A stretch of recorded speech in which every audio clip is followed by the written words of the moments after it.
नमस्कार। आज हम समझेंगे ब्याज या इंटरेस्ट क्या होता है।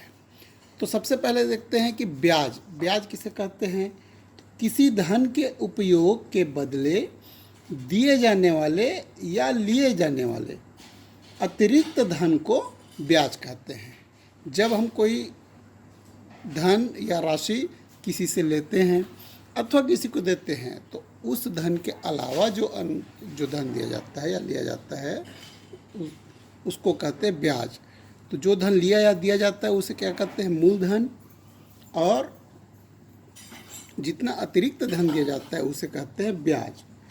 तो ब्याज की जो गणना है वह दो प्रकार से की जाती है। पहला है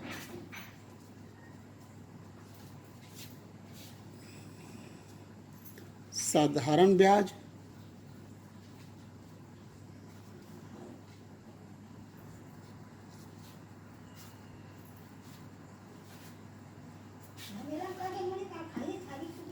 और दूसरा है चक्रवृद्धि ब्याज।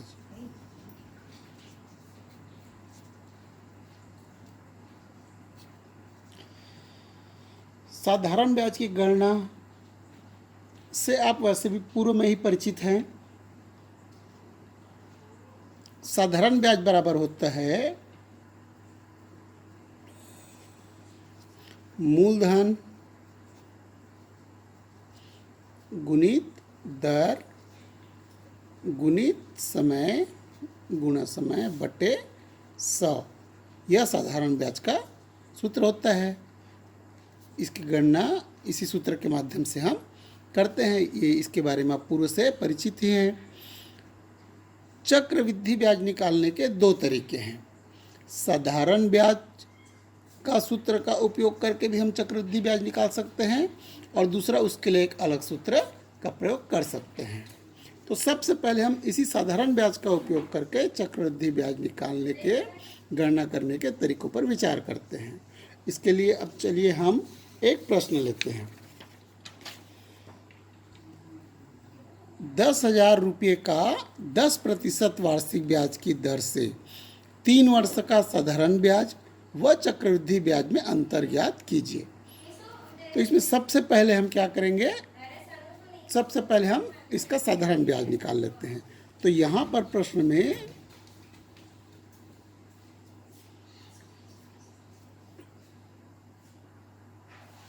मूलधन बराबर कितना दिया है, 10,000 रुपये दिया है।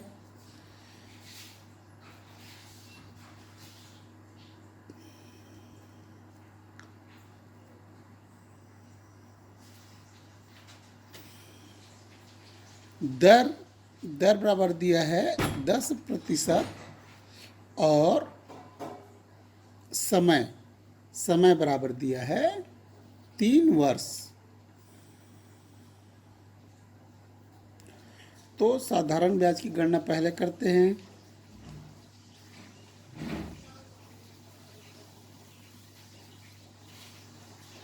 तो साधारण ब्याज बराबर हो जाएगा इसी सूत्र मूलधन गुणित दर गुणित समय बट्टे 100 से मूलधन कितना हो जाएगा 10,000 गुणित दर यहाँ पर रखेंगे 10/100। तो वास्तव में हम उसमें सूत्र में बट्टे को पूरा नीचे में ला देते हैं। तो ये शून्य इससे कट गया, शून्य कट गया, इससे तो बराबर कितना हुआ 1,000 गुणित 3 बराबर हुआ 3,000 रुपये। तो यह आया हमारा साधारण ब्याज, यह ब्याज की राशि प्राप्त हुआ। अब हम गणना करते हैं चक्रवृद्धि ब्याज की। तो चक्रवृद्धि ब्याज की गणना करने के लिए साधारण ब्याज के सूत्र से इसकी गणना करने के लिए क्या हो जाएगा, पहले वर्ष के लिए 3 वर्षों के लिए हमको निकालना है। तो चक्रवृद्धि ब्याज क्या होता है कि ब्याज पर ब्याज लगता है, उसे चक्रवृद्धि ब्याज कहते हैं। जैसे 10,000 रुपये ब्याज लिए तो उसमें पहले वर्ष में जो ब्याज जितना ब्याज बनेगा उसको जोड़ के दूसरे वर्ष के लिए वह मूलधन हो जाता है। तो पहले वर्ष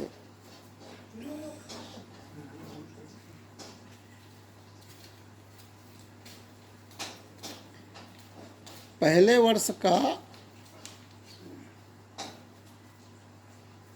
मूलधन माना हमने P1, तो P1 बराबर 10,000।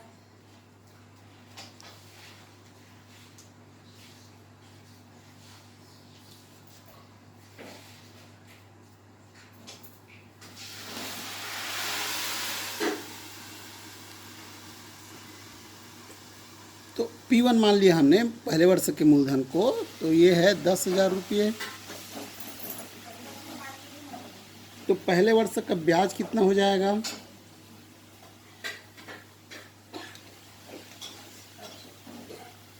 पहले वर्ष का ब्याज बराबर हो जाएगा 10,000 गुना 10/100 बराबर ये हो जाएगा 1,000 रुपये। अब तो यहाँ पर ब्याज बराबर आ गया 1,000 रुपये। अब दूसरे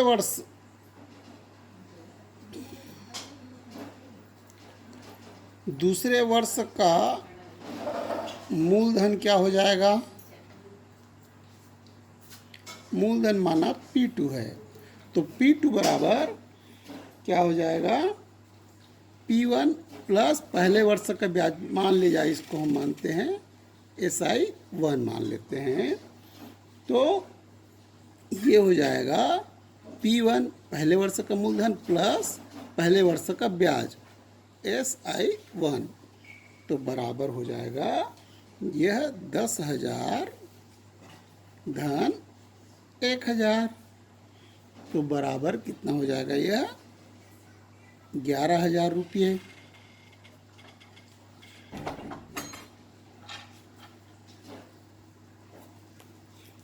तब दूसरे वर्ष का ब्याज क्या हो जाएगा?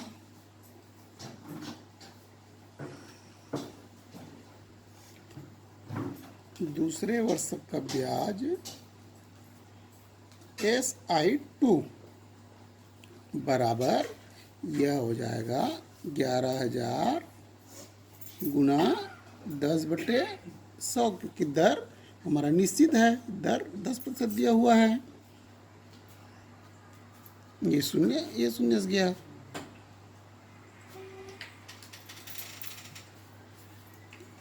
तो यह हो जाएगा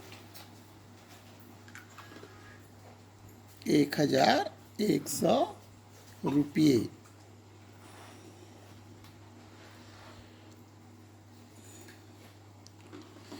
अब 3 वर्षों के लिए हमें ब्याज की गणना करना है, तो SI2 बराबर आ गया 1,100 रुपये। अब तीसरे वर्ष का मूलधन, इसको हमने माना P3, तो बराबर क्या हो जाएगा? ये हो जाएगा P2 प्लस SI2, या दूसरे वर्ष का मूलधन प्लस दूसरे वर्ष का ब्याज, यह हो जाएगा। तो ये हो जाएगा 11,000 धन 1,100 रुपये, तो बराबर हो जाएगा 12,100 रुपये। यह इसका क्या हो जाएगा?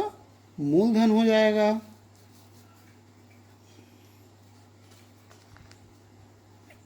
अतः अब तीसरे वर्ष का ब्याज क्या होगा?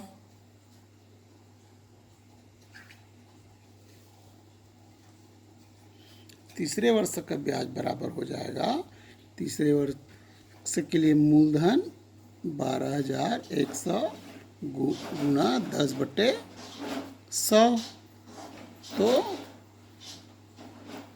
ये हो जाएगा 1,210 रुपये। तो इस प्रकार SI3 या तीसरे वर्ष का ब्याज बराबर हो गया 1210 रुपये। तो अतः यहाँ पर कुल चक्रवृद्धि ब्याज कितना होगा? तो कुल ब्याज कितना हो जाएगा?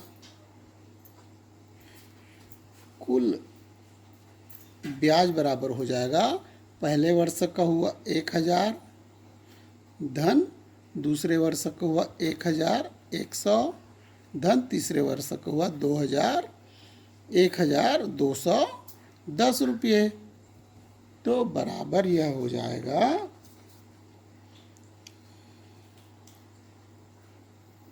3310 रुपये।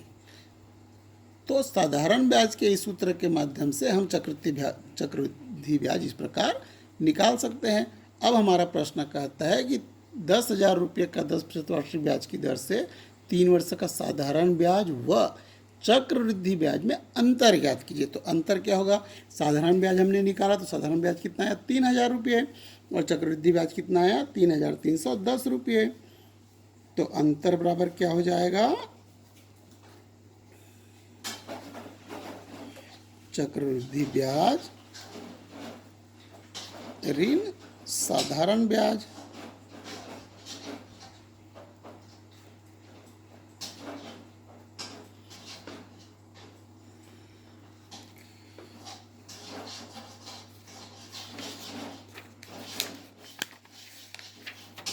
तो बराबर हो जाएगा 3,310 ऋण 3,000 बराबर हो जाएगा 310 रुपये। तो 310 रुपये इन दोनों के मध्य में अंतर आया। तो इस प्रकार हम देखते हैं कि जो चक्रवृद्धि ब्याज है वह हमेशा साधारण ब्याज से अधिक होगा और चक्रवृद्धि ब्याज साधारण ब्याज के सूत्र से पहले वर्ष दूसरे वर्ष और तीसरे वर्ष का मूलधन निकालकर हम बना सकते हैं। चक्रवृद्धि ब्याज के लिए एक अन्य सूत्र विधि या संक्षिप्त विधि का भी प्रयोग किया जाता है चक्रवृद्धि ब्याज की गणना करने के लिए। उसके बारे में आगे हम चर्चा करेंगे। धन्यवाद।